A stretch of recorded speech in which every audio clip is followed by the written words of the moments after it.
Bonjour. Au nom du collectif Échec à la guerre, je vous souhaite la bienvenue à cette conférence de presse virtuelle pour le lancement de la 10e campagne du Coquelicot blanc en cette journée internationale de la paix. Sans plus tarder, je vous présente Mathieu Parent, artiste multidisciplinaire qui a fondé en 2017 l'atelier Manche Camion, voué à l'art, action, mémorial et citoyen. Il nous offre aujourd'hui une sculpture dédiée aux 10 ans d'action contre la guerre et le militarisme. Mathieu, je t'invite à dévoiler ta sculpture et à nous la présenter.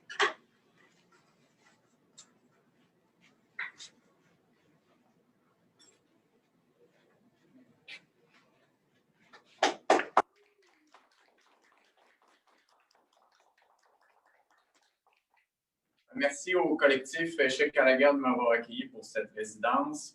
Ça me fait un immense plaisir de vous présenter ma chaîne de paix qui va nous accompagner après 10 ans de campagne de lutte, résistance et pacifisme. Une sculpture qui évoque l'intemporalité des visions, des actions du mouvement pacifiste versus la temporalité des violences militaires et qui réfère à 10 ans de campagne, 10 ans à poursuivre jusqu'à perpète. Merci. Et pour vous parler de ces 10 ans de campagne, j'invite Clément. Merci Mathieu. Alors faisons ensemble, si vous voulez bien, un survol des 10 ans d'action d'Échec à la guerre. 2011. Alors que le Canada est partie prenante des interventions de l'OTAN en Afghanistan et en Libye, nous voulons montrer au gouvernement qu'un nombre très important de Canadiens souhaitent la fin des opérations militaires et le rapatriement des troupes canadiennes. Geneviève Rochette, comédienne et porte-parole de la campagne, lance un cri du cœur. Nous avons le droit de rêver d'un monde où la guerre ne serait pas inévitable, où le bien de l'humanité passerait avant les intérêts économiques des tout-puissants. Pour la première fois, le collectif Échec à la guerre invite la population à porter le coquelicot blanc pour affirmer son opposition à la guerre et sa détermination à lutter pour un monde de paix. 2012. Refusons les prétextes sécuritaires, démocratiques ou humanitaires pour justifier la guerre. Nous marquons notre opposition à la montée du militarisme. Nous dénonçons le patriotisme militaire qui entoure la campagne de commémoration de la guerre de 1812. Pour une première fois, plus d'une trentaine de personnalités de la scène québécoise s'engagent à porter le coquelicot blanc. Jacques Goldstein, alias Boris, auteur et illustrateur, notamment Les Débrouillards. Pour marquer le souvenir de toutes les victimes des guerres, en dénonçant la montée actuelle du militarisme au Canada, et se dissocier des prétextes sécuritaires, démocratiques et humanitaires qui sont invoqués pour justifier les guerres. 2013.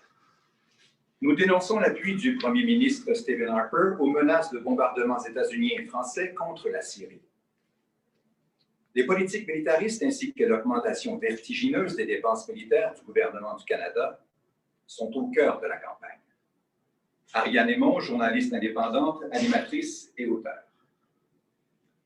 Comme jamais, nous sommes conscients des effets de la guerre sur les victimes civiles. Des millions de personnes tuées, déplacées, violées, handicapées, kidnappées, orphelines. Portons le coquelicot blanc pour préserver leur mémoire. 2014. L'auteur et scénariste François Havard se joint à la comédienne Geneviève Rochette à titre de porte-parole de la campagne de 2014. Nous nous opposons vivement à la participation canadienne à une troisième guerre en Irak, qui ne fera qu'alimenter la violence et le chaos et accroître le nombre de victimes civiles. Les bombes perpétuent les conflits, créent une nouvelle génération d'éclopés à vie et d'orphelins en furie. Et se battre au nom de la paix, c'est aussi ridicule que de se salir au nom de la propreté. Pour une première fois, le collectif Échec à la guerre fait paraître dans une pleine page du quotidien Le Devoir un texte autofinancé par des signataires. 212 personnes et 38 groupes. 2015. La journaliste indépendante et animatrice Ariane Aymon se joint à François Havard à titre de porte-parole de la campagne de 2015.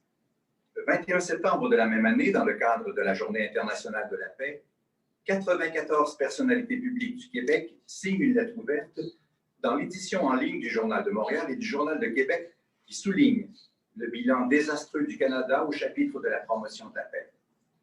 Comme le texte nous le rappelait si bien, les guerres dans lesquelles le Canada s'engage depuis plusieurs années dans le sillage des États-Unis n'ont rien de combat pour la liberté, pour la démocratie ou pour les droits des femmes. Elles sèment la mort et le chaos dans les pays dont le crime principal, aux yeux de l'Empire américain, est de ne pas se plier à leur dictat.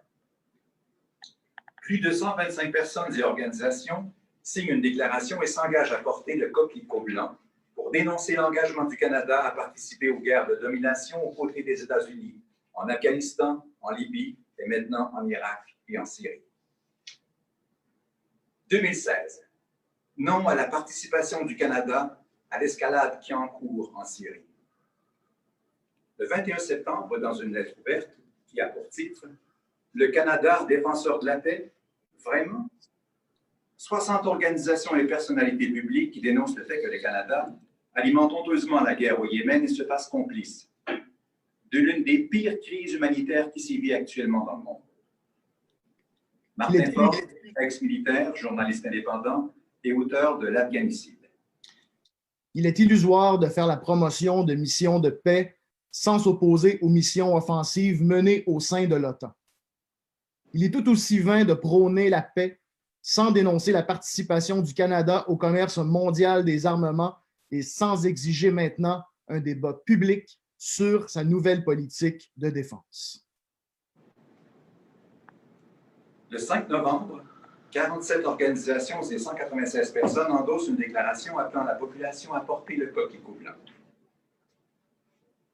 2017.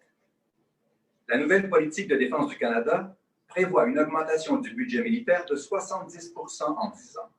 Il vise le renforcement du complexe militaro-industriel et du commerce international des armes. Sur 20 ans, 62 milliards en fonds nouveaux seront attribués à la défense. À n'en pas douter, ces fonds ne serviront ni la cause de la paix, ni la stabilité dans le monde, par ailleurs dangereusement fragilisé par la menace nucléaire actuelle. Dans le cadre de la Journée internationale de la paix, les deux co-porte-parole du collectif Échec à la guerre signent une lettre ouverte. Politique de défense du Canada. Protection et sécurité pour qui?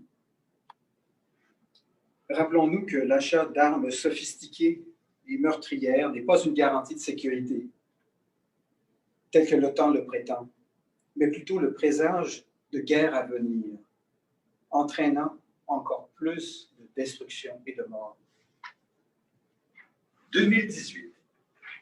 Le Canada s'enlise dans la voie militariste de l'OTAN. En dépit des promesses électorales, le gouvernement Trudeau n'a pas livré la marchandise. Le contrat de vente des véhicules blindés à l'Arabie saoudite a été maintenu, malgré le terrible dossier de violation des droits humains de ce pays et l'atrocité de sa guerre au Yémen. Martin Forgue, Jacques Goldstein, Geneviève Rochette et Christian Vanasse se joignent à Ariane Aymon et François Havard à titre de porte-parole de la campagne du coquelicot blanc. J'appuie la campagne du coquelicot blanc parce que j'ai pu témoigner de l'horreur de la guerre et de ses conséquences sur les populations civiles. Plus que jamais, la guerre est devenue un vaste racket pour marchands de mort au prix du sang de mes frères et de mes sœurs d'armes. 2019. Le réchauffement climatique, une raison de plus de s'opposer au militarisme ambiant. Les guerres et les complexes militaro-industriels contribuent de manière significative au réchauffement climatique et à la destruction de l'environnement et des écosystèmes. À titre d'exemple, l'armée des États-Unis à elle seule, par exemple, avec ses quelques 800 bases militaires, est l'institution qui produit le plus de gaz à effet de serre dans le monde. Une lutte conséquente contre le militarisme, impliquant la réduction drastique des budgets militaires dans nos pays et le démantèlement des armes nucléaires, permettrait non seulement de neutraliser cette menace à la survie de l'humanité, mais aussi de dégager des sommes considérables pour contrer le réchauffement climatique et ses effets. 2020, 10e année d'action contre la guerre et le militarisme.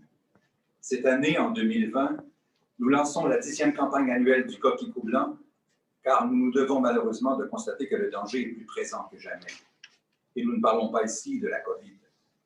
Nous parlons du danger de guerre et plus particulièrement du risque d'une conflagration nucléaire. En raison notamment des tendances dysfonctionnelles des gouvernements mondiaux, dont le président Trump est un exemple élogieux, le bulletin des scientifiques atomiques annonçait qu'ils avançaient son horloge de l'apocalypse à 100 secondes avant minuit pour illustrer la situation la plus dangereuse que l'humanité n'ait jamais affrontée. Dans le contexte de lutte contre la pandémie, nous ne devons pas oublier les autres menaces qui planent. L'aiguille dans la botte de foin ne va pas nous faire oublier la poutre qui nous menace. Nous vous invitons donc à participer encore cette année à la campagne et à utiliser d'autres manières d'arborer pacifiquement le coquelicot blanc.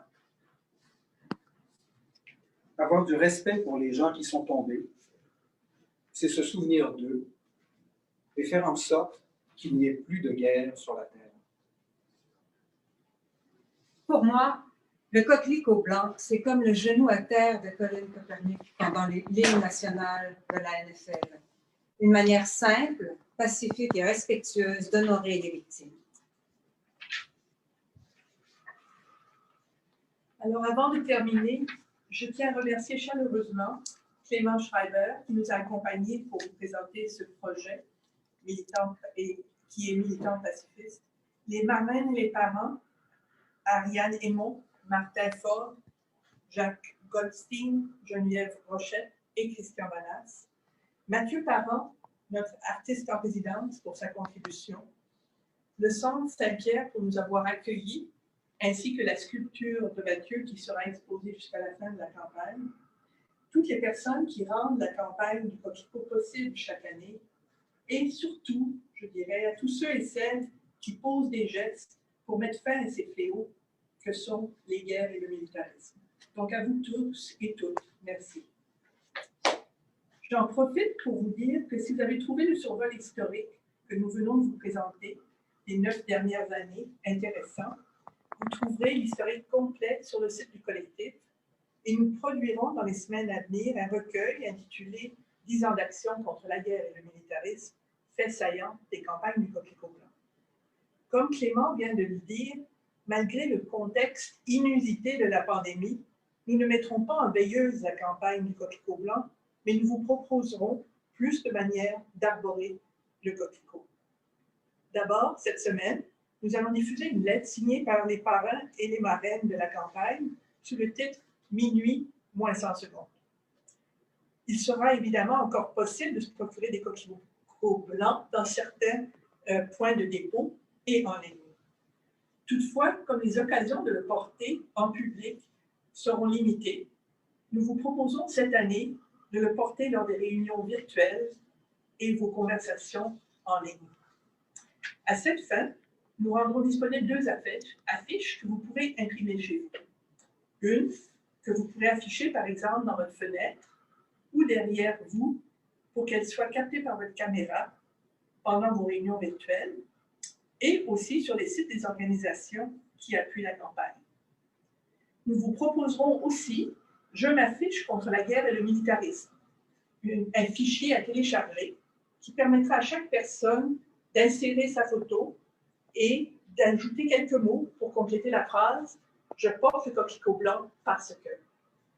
Ces 2 affiches seront disponibles sous peu. En plus, du 21 septembre au 11 novembre, nous vous invitons à utiliser l'image « 10 actions contre la guerre et le militarisme » comme photo de profil sur votre page Facebook. Et nous vous offrons une bannière rectangulaire que vous pourrez utiliser et partager dans les médias sociaux, insérer dans les signatures automatiques de vos courriels et aussi insérer sur des sites web. Comme les autres années, nous lancerons un appel à endosser une déclaration et à contribuer pour sa publication autour du 11 novembre. Toutefois, la forme de la vigile silencieuse du 11 novembre reste à préciser et elle sera annoncée ultérieurement. Autant de nouvelles manières, donc, adaptées au contexte de pandémie pour donner de la visibilité à notre opposition aux guerres et au militarisme. soyons nombreux et nombreuses à soutenir cette 10e campagne du Coquelicot blanc pour faire taire une fois pour toutes les canons de la guerre. Merci.